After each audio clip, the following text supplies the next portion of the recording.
All right, we're dealing with Exodus 16 to 18, actually 15 to 18, because we didn't get through with 15 last time, only introduced it. So we're going to pick up at chapter 15 here in just a moment and work our way through the 18th chapter. We are finishing this first major section of the Exodus, and then next time we'll start into 19, which is the section on the law. That doesn't mean there's not any law prior to 19, or there's not anything concerning the Exodus after that, but that's how Baxter outlines it, and I like what he's done with that. And so we finish that history on that outline, the history section, and the law then starts again at chapter 19. So we're going to shift gears next time. So let's review our chapters here. We have 12, or 14 rather to cover, 15 to cover actually. Chapter 1. Suffering in Egypt. Yes, the children of Israel suffer in Egypt. Chapter 2. A leader is born. What's his name? Moses. Moses, birth in his early life. Chapter 3. The call of Moses in order to deliver the people of God. Then what did Moses do? Chapter 4. Made excuses. And he made a trip to Egypt. Chapter 5 was the first time he made a request to Pharaoh. Pharaoh's response was increased sufferings. Chapter 6, God gave something to assurance to Moses and to Israel. Chapter 7. All right, here's where we start the plague. We have Aaron's rod budded, and then we have the first plague, which helps us to understand or remember what chapter 8 is about. If that's the first plague, chapter 8 is second, third, and fourth. Then guess what the next chapter starts with? The fifth. Fifth and the sixth and the seventh. And then chapter 10, the eighth and the ninth. Then chapter 11 was what? The announcement of the 10th plague. That 10th plague doesn't take place, but we have the announcement of that. Chapter 12 deals with, or you need to remember this chapter, Passover. And the 10th plague. And so we'll come time and again to the 12th chapter. When we get further in the Old Testament, we'll say something about the Passover, and we'll go back to chapter 12, at least in reference if we don't turn over there. Chapter 13.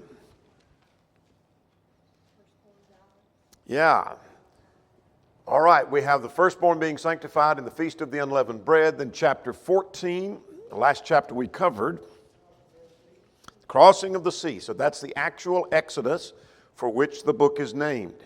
They are exiting the land of Egypt.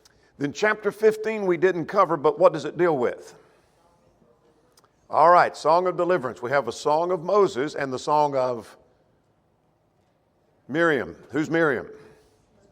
His sister. All right, here's chapter 15. Let's get that because we do have some ground to cover. Let's cover chapter 15. Several things here we want to pay attention to. Call this chapter simply a song of deliverance. They have been delivered, chapter 14. That is the Exodus, the coming through the Red Sea. And we have a song of deliverance. This reminds us of the book of Revelation, chapter 15. You might make a connection with Revelation 15 and 3. We read there about the song of Moses and alluding to this concept here in this chapter. I think I'm right in saying this, that this is the first worship singing that's mentioned in the history of Israel. I don't mean by that they'd never sung before. Maybe they did. Maybe they sang while they were in Egypt. Maybe they sang before they went into Egypt. I don't know. I don't remember a mentioning of that. To my knowledge, this is the first. And if you've got one, you say, no, you missed it over here in Genesis, whatever. Okay, I was wrong. But I think I'm right on that. This is the first mentioning of worship singing in Israel, for what that may be worth. That may get you winning a Bible trivia game maybe, but I don't know what. But this is important if this is the first time we're seeing that. We're going to see the first reference to observing the Sabbath also here in our book tonight. So we're seeing some first. All right, let's talk about this song of Moses. Moses sang a song and the children of Israel sang this song to the Lord. And here is the division of that, as I have put it.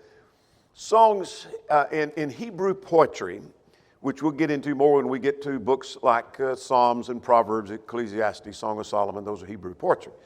They don't have the rhythm or rhyme that we have in our Western poetry. But quite often, and we see that here, a statement will be made and then another statement made that says essentially the same thing, and then maybe the same thing is said again and the same thing may be said again. Well, we do that in our singing often as well. But I think there are major points, and here they are. The first one, I think, is the focus on that Egypt is defeated. Egypt was their enemy in the sense that Egypt had held them captive. So we're not going to notice every word. But the Lord is my strength, verse 2. The Lord is a man of war, in verse 3. But verse 4 and 5 is the key to that first section. And that is Pharaoh and his chariots and his armies are cast into the sea. The depths have covered them, verse 5, and they sank to the bottom like a stone. So he's, I don't know if we want to divide this in 4 verses. I'm not sure it was in verses as we think of it. But in our thought pattern of songs, the first verse seems to focus on Egypt is defeated. They drowned in the sea. We watched them as the sea closed upon them. That's all I wanted us to see. The second point of the second verse, however you want to view that, is this was by the strength of the Lord. Now that's interesting because this was not by the strength of Moses, not by the strength of Aaron, nor was it by the power of this rod that Moses had, he uses repeatedly, but it's by the strength of the Lord. So let's notice a couple of 3 key verses here. Verse 6, by your right hand. It's the right hand of God. The right hand is always the strength and power. By his right hand, verse 6, twice you mentioned your greatness. By the blast, verse 8, of your nostrils. You blew your wind, verse 10. So how did the sea part? It was by the right hand of God. How was it that Egypt was defeated? By the right hand of God. The third section, beginning at verse 11 through verse 13, there's none any greater than God. God is the greatest of all. So who is like you, O Lord, among the gods?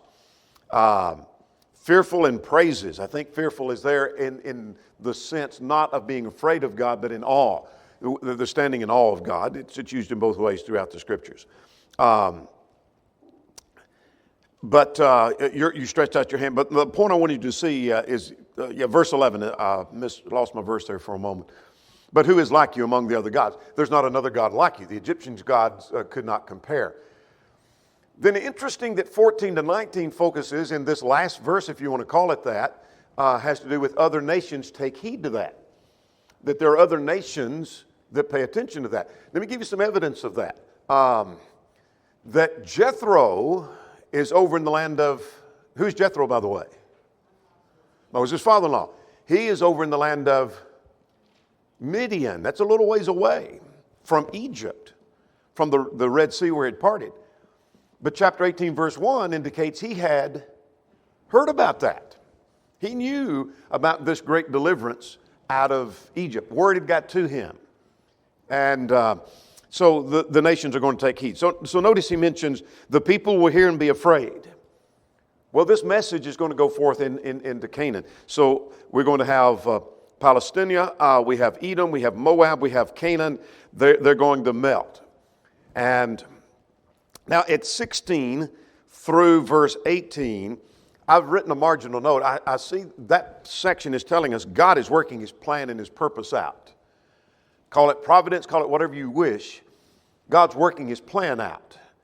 And so this was part of God working his plan. You say, well, what do you mean by that? Well, with his great arm and that God's still on his throne. But look at verse 17. You will bring them and plant them in the mountain of your inheritance, in a place, O Lord, of which you have made for your own dwelling, the sanctuary of the Lord, which your hand has established. In other words, you took your people out of Egypt, and you're going to put them where you want them to accomplish what you want them to accomplish. I'm paraphrasing. Does that make sense?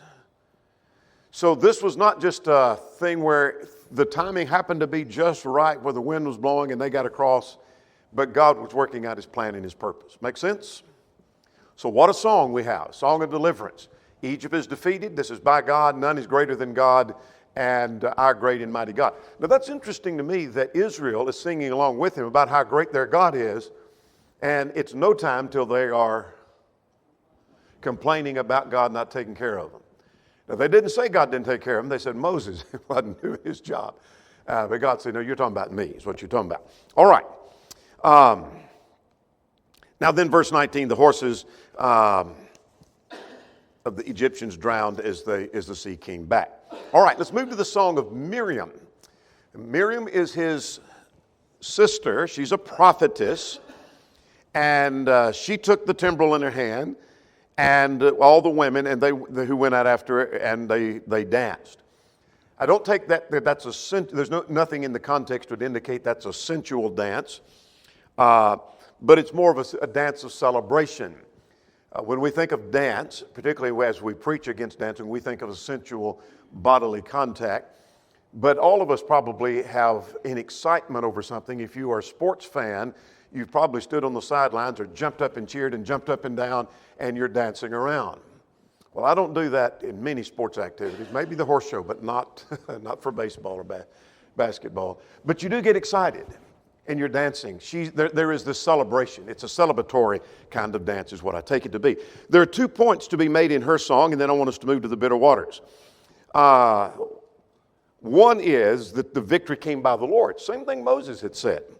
Sing to the Lord, for he triumphed graciously. Not we, but he triumphed gloriously.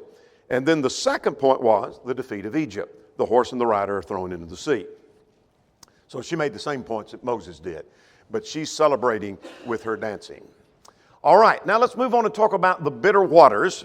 I know I'm hurrying a little bit in chapter 15, but we're a little behind because this was last week's material. Let's talk about the bitter waters. That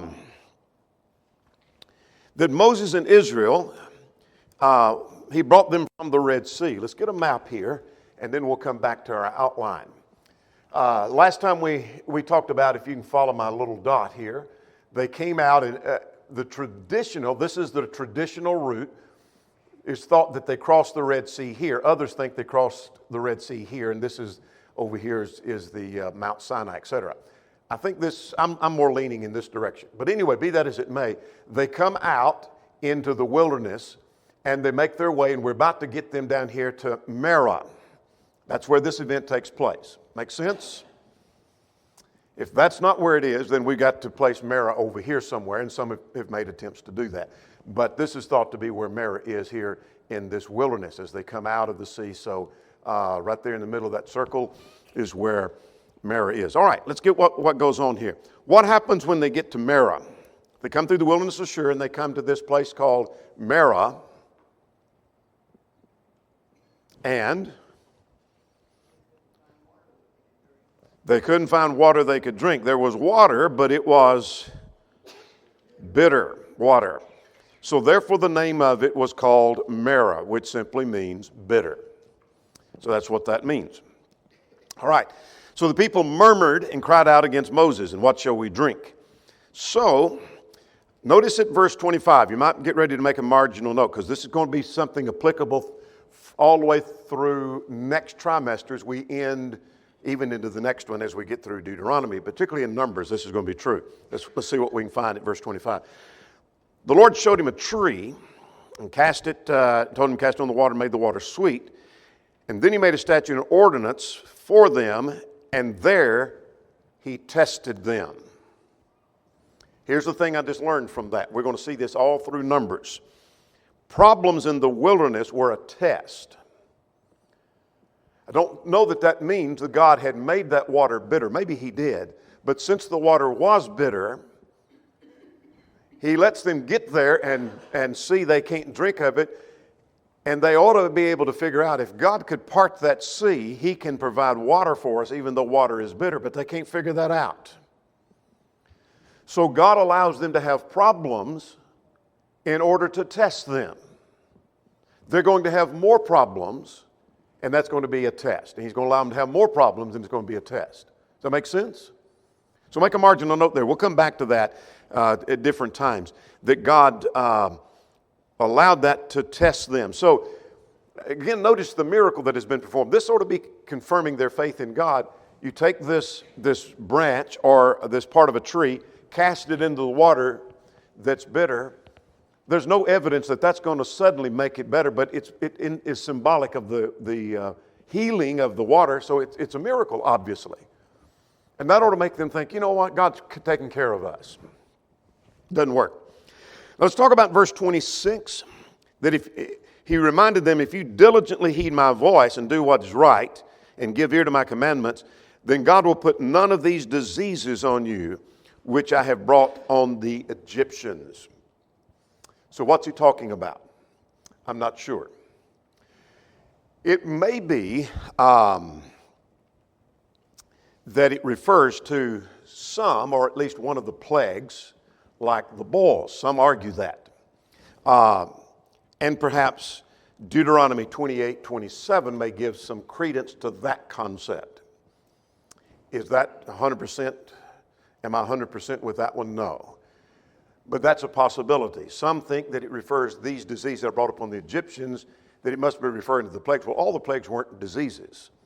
Darkness wasn't a disease, but the boils was a disease. So some think that it refers to the boils, that if you follow me and you listen to me, I'm not going to let this happen to you. None of these diseases that are brought upon the Egyptians.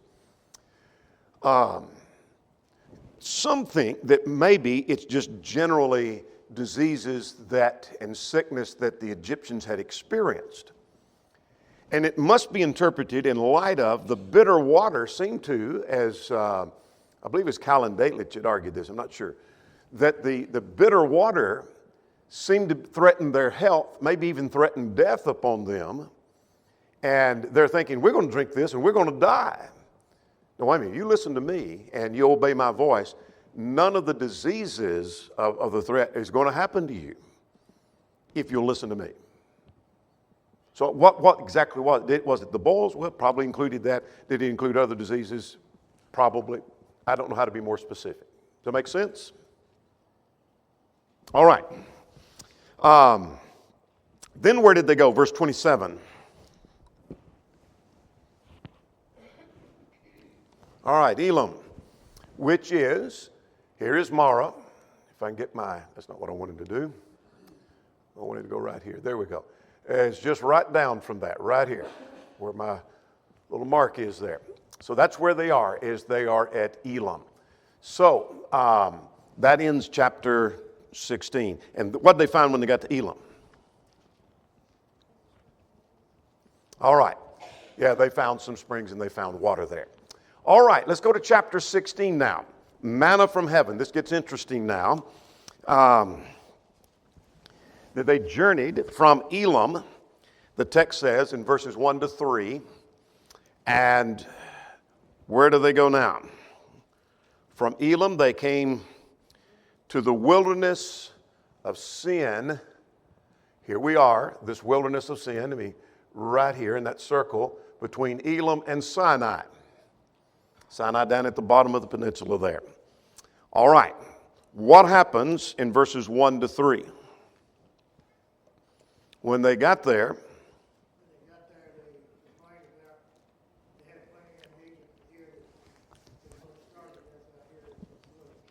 all right. You might underline verse 2. They murmured against Moses. Let's flag some parallel verses to that, if you're so disposed to do that. 14 and 11. Why are we flagging these verses in the margin of our text? To remind us this was not a one-time incident. They have already done this, 14:11. That's Exodus 14:11.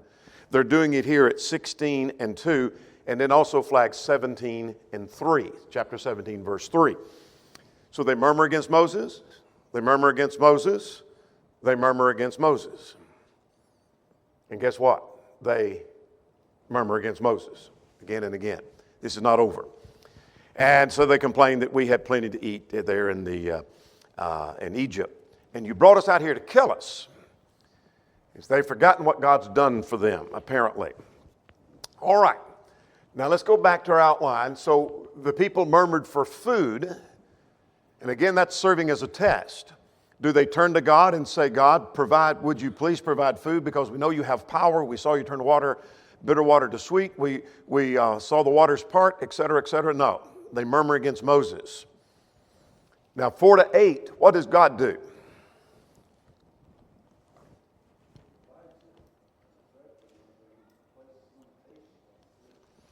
All right.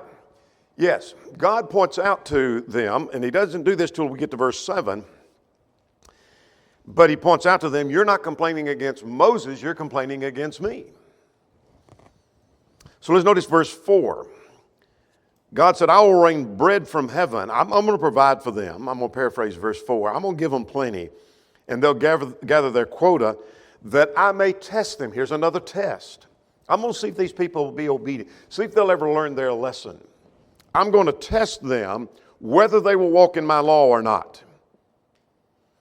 And so on the sixth day they can prepare, and we'll get to that in a moment. Now verse 6, at the evening you shall know the Lord has brought you out of the land of Egypt.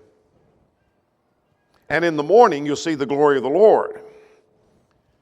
Well, if we had never read this story and we didn't go any further, how in the morning are you going to see and conclude the Lord brought us out of the land of Egypt and see the glory of the Lord? Well, it's in the morning. They're getting their quail. In the evening, they're getting their manna. And when they see that, they ought to conclude from that, since God rains down food upon them, it's the Lord that brought us out of Egypt.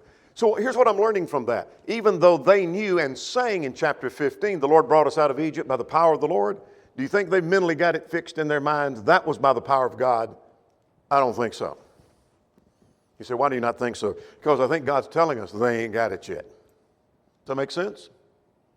They ain't got it. All right. Let's look at verse 7. Moses said, but what are we that you murmur against us? Verse 8, Moses said, what are we? What's Moses saying?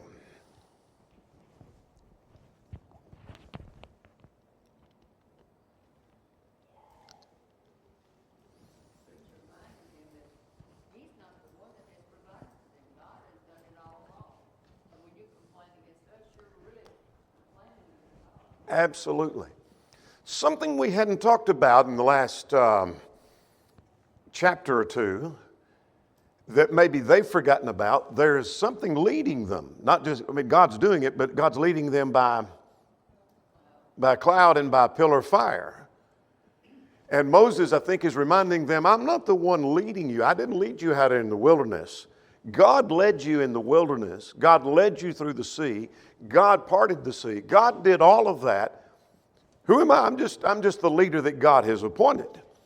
And notice at the end of verse 8, your murmurings are not against us, but against the Lord. So every time they cry out against Moses, those passages we flagged, 17:3, 14:11, and 16:2, all of those are murmuring against God. So let's get 9 to 21 now. God sent them quail, and God sent them manna. So, beginning at verse 10, Moses and Aaron spoke to the children of Israel and said, you'll see the glory of the Lord appear in a cloud, and I've heard your murmurings. Verse 12, and at twilight you shall eat meat in the morning and be filled with bread. And then notice at the end of verse 12, and you shall know that I am the Lord your God. Do they not have that in their mind yet? I think the answer is no. I think God is saying, this gives you evidence. If I'm raining this down, this gives you evidence, then you shall know that I'm the Lord. All right, so what happens at verse 14? You're going to see a layer of dew, and there'll be this small substance as fine as frost on the ground. So when the children of Israel saw it, they said to one another, what is it?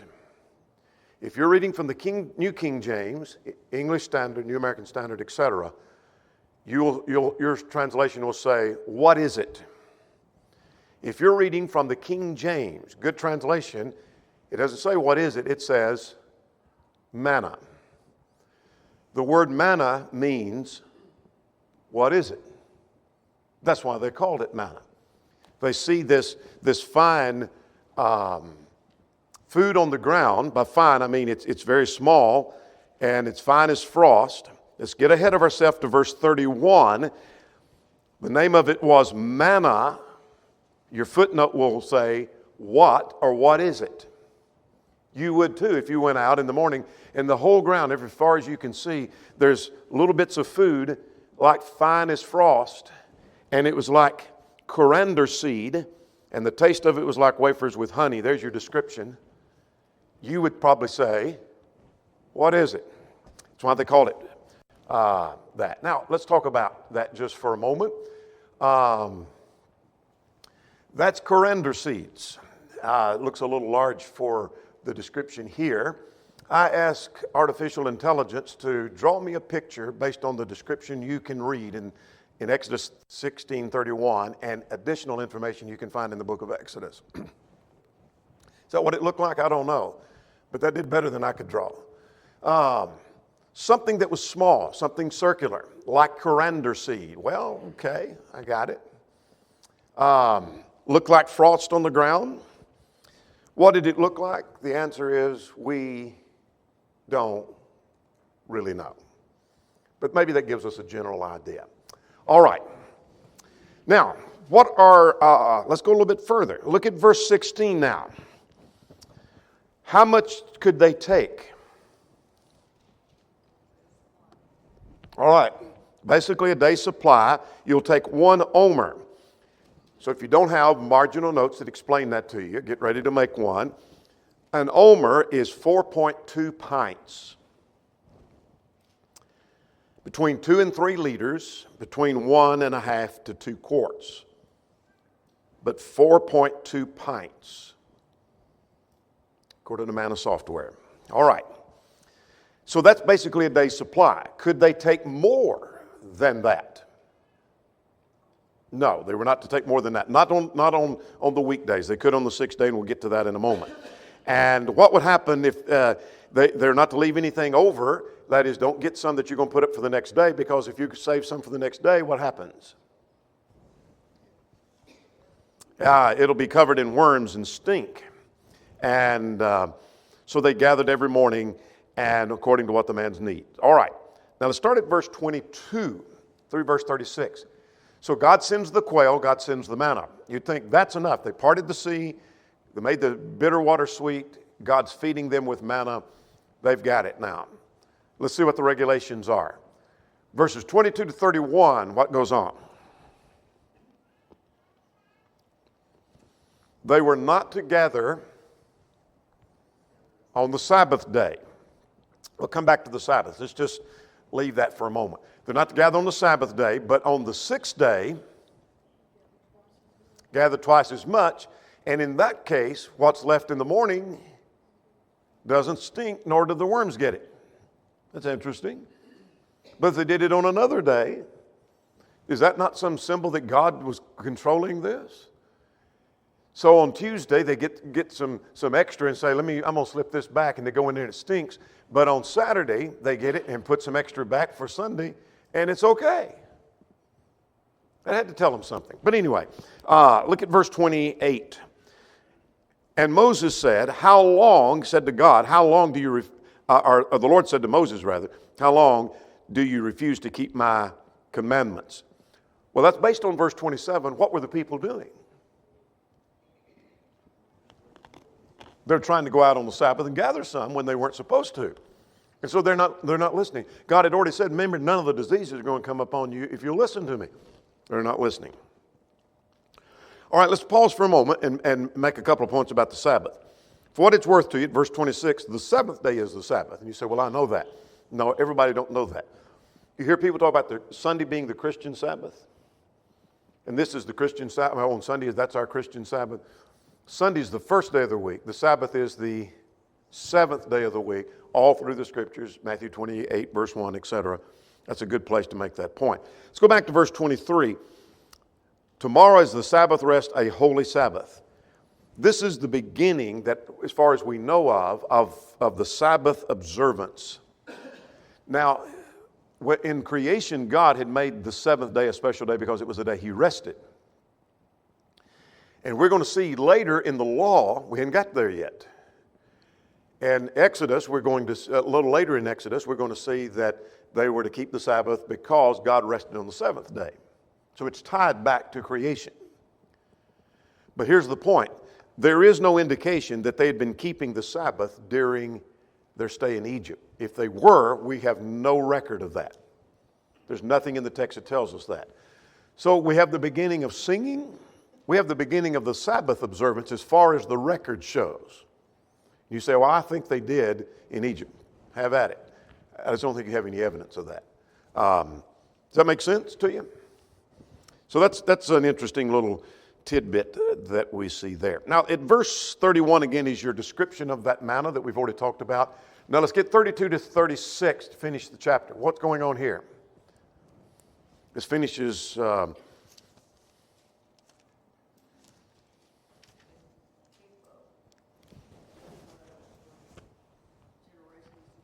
Yeah, take an omer, that's a day's allowance.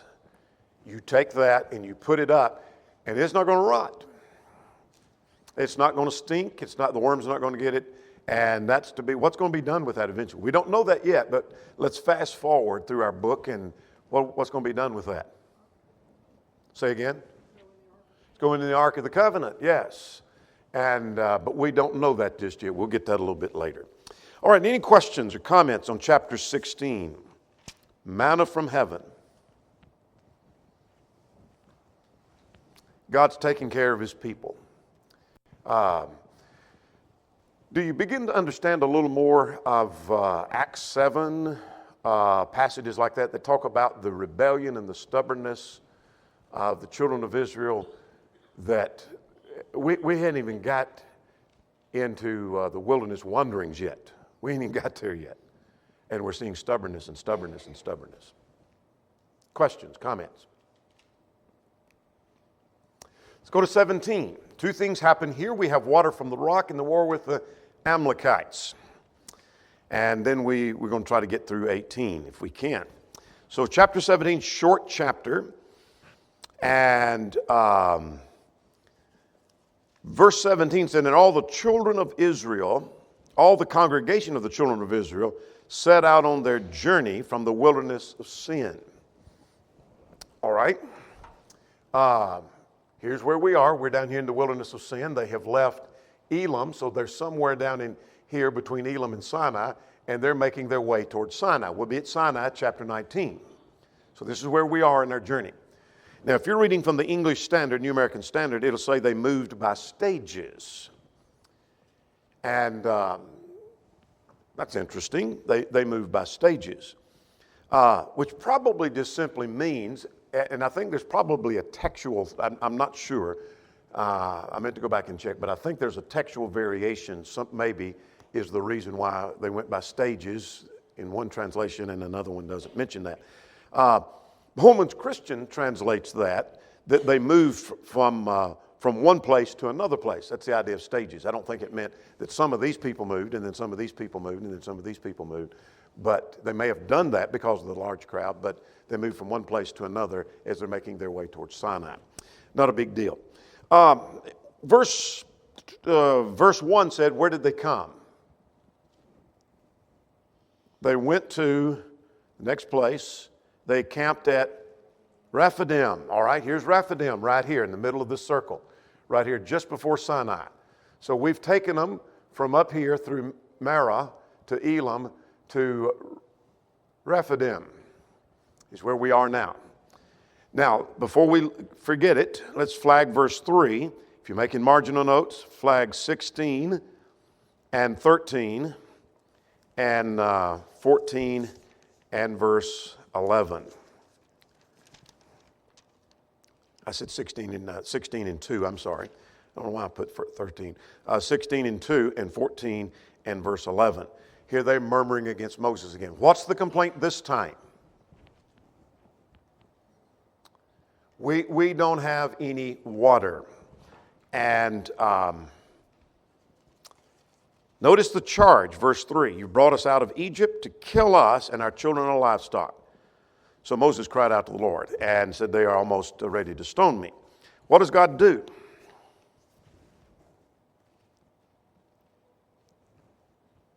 Tells him to take your rod, the same rod that he had used to separate the waters. He uses it here to go strike the rock and water comes forth. Now that's absolutely amazing. Quails come down from heaven, manna comes down from heaven, but he strikes a rock and water comes forth. That's not the last time water's going to come forth. Numbers 20, we're going to see it again. But God didn't tell him to strike it, and he did. Remember that occasion?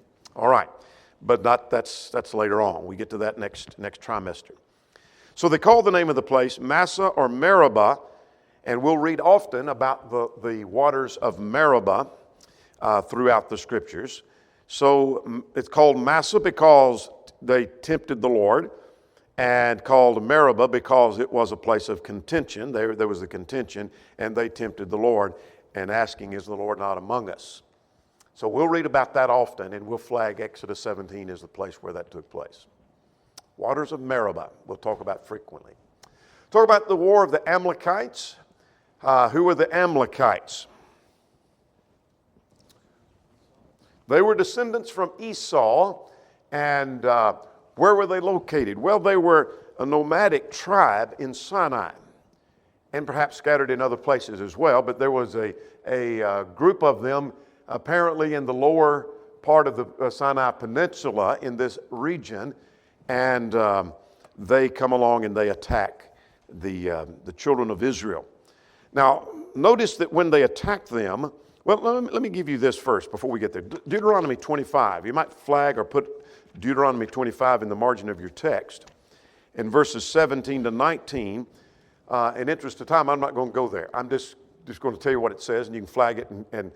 But they attacked the rear of the children of Israel when they were worn out and they were weak. I'm paraphrasing. So as they're making their travels and their journey, and as they are weak and they're worn out, they attack the rear. Well, that's not where the strength of the people is. It's in the front, where their fighting men would be. So it was an unjustified attack. And so, as some commentators pointed out, the defeat of the Amalekites and the killing of the Amalekites was well justified. That this is God punishing them for the unjust attack on his people. Now, let's get a couple of things in that, and then we're going to go to chapter 18 as time permits. So Moses, God tells Moses he's going to fight the Amalekites. So what does God tell him to do? I want you to do this, and I want you to appoint somebody else. What's he do? Is a man going to be basically, he's not called this in the text, but you appoint one man to be the general to lead the army. And that man's name is Joshua. Send him out as the leader. You and Aaron and Hur, we know little about Hur. He's a helper of Moses, and that's about what we know. An assistant of Moses. Those three, God must have known what was going to happen. You go up on the mountain, and what's now he's going to do with this rod? You hold it up, and when you hold it up, Israel is victorious. Moses lets it down, what happens? They start losing. So the battle goes on for a good while, and Moses' arm gets tired. And so what does he put under his arm? Supports it with a rock, doesn't he? He's still tired. Why do we need Aaron and Hur? They support his arm and hold it up. They lift up his hands. I think maybe that's the idea where we get the concept lifting up hands. Well, part of that may be lifting up hands in prayer, but lifting up our hands. When you're doing what's right, if I encourage you, I'm lifting up your hands. I'm like Aaron and Hur standing there. I'll help you keep that hand up so we can be victorious. Let's fight together. They did a very important job of holding his hand up, and they were victorious. Now, for what it's worth, let's make a note about 1 Samuel 15. Verse 14, God had said, I will utterly blot out the remembrance of Amalek from under heaven. Now, if we don't know our history, we'd think, okay, it's about to happen. But then God said there's going to be war from generation to generation. Whoa, wait a minute. I thought you were going to wipe them out, and then you said you're going to keep fighting. That promise was not fulfilled until after 1 Samuel 15. God often makes promises that are fulfilled generations in advance. And just because it's not immediately fulfilled doesn't mean God didn't promise it and it won't be fulfilled. Did God finally do what he said? Yeah. But he didn't do it in Moses' day, nor in Joshua's day. So I know from 1 Samuel 15, the battle's still going on. It was after that, before that was fulfilled. Make sense? I learned a very powerful lesson. All right, now we've got about 4 minutes to go, so let's see if we can get through 18 now. This is fairly familiar territory. There's a man named Jethro. Who is Jethro? We've seen him before. Moses' father-in-law. Verse 1 said, and I'm paraphrasing, he heard about what happened in the deliverance from Egypt. And so that's testimony that God was right, or Moses was right in his song. The nations are going to hear. Even his father-in-law heard over there in Midian. He's a priest, the text tells us. And he comes and meets Moses there in the Sinai Peninsula and brings Zipporah, his wife, back. Remember, she had gone Exodus 4. We hadn't seen her since Exodus 4. Gershom, his son, is mentioned in Exodus 2 and 22, but Eliezer has not been mentioned before. He's been referred to, but this is our first time to see his name. It's another first for us. First time his name is mentioned. And they basically get together and they want to know how each other's doing and etc. So the meeting goes well, very well received, and Jethro praises the God of heaven. Now I'm interested in verses 12 through verse, or 13 actually, through verse 27. Jethro observes something. What does he observe? A problem. Yeah, and remember, there were 600,000 fighting men came out, and we've given estimates from 1.2 to 2 million people. But let's just take a low estimate of 2 million people. Can you imagine being the sole judge of all the problems that arises with 1 million people? Let's cut that in half, make it 500,000. Would you want to be the sole judge? Can you imagine how many cases are coming to you that to be settled and some problems and some issues? And so Jethro said, you're going to wear yourself out. So what does he suggest? Yeah, he said this is not good. What you need is, you need some help. You need to, beginning at verse 17 through 23, my advice to you is you need to select some able men. So notice the qualification. Able men, number 1, who fear God. Men of truth, number 3, and they hate covetousness. Quite a list of qualities, isn't it? You appoint these men, reminds me of Acts 6, doesn't it you? And you appoint them over thousands and hundreds and fifties and tens, and let them judge the people and let them bring the weightier matters to you. And so the more difficult things that can't be figured out, let them bring it to you. And so Moses, verses 24 to 27, follows his advice and did exactly all that he had said, verse 24. Now you might make a marginal note just here that'll be helpful perhaps. Deuteronomy 1, 9 through 18 is where these judges were appointed. So they're not appointed just yet. He did that, and so maybe I need to rephrase that. Verse 24 seems to indicate that he did. The details of that, Deuteronomy 1. Okay? So I'm not saying they weren't appointed. I didn't mean to leave that impression. The details are not given just yet. We'll get to that in Deuteronomy. So we're a few weeks off, months off before we get to that. We get to that in January in our studies. Questions or comments on that? I learned a very practical thing right here, and then we're going to stop. From Deuteronomy 18. We dealt with this in our leadership class, that delegation is important. Those who are in leadership position need to learn to delegate. Could you see to this? Could you see to that? And could you do this? Because leaders cannot do everything by themselves, nor should they try. And Jethro had some pretty good advice for that. Any other questions or comments? We'll stop there.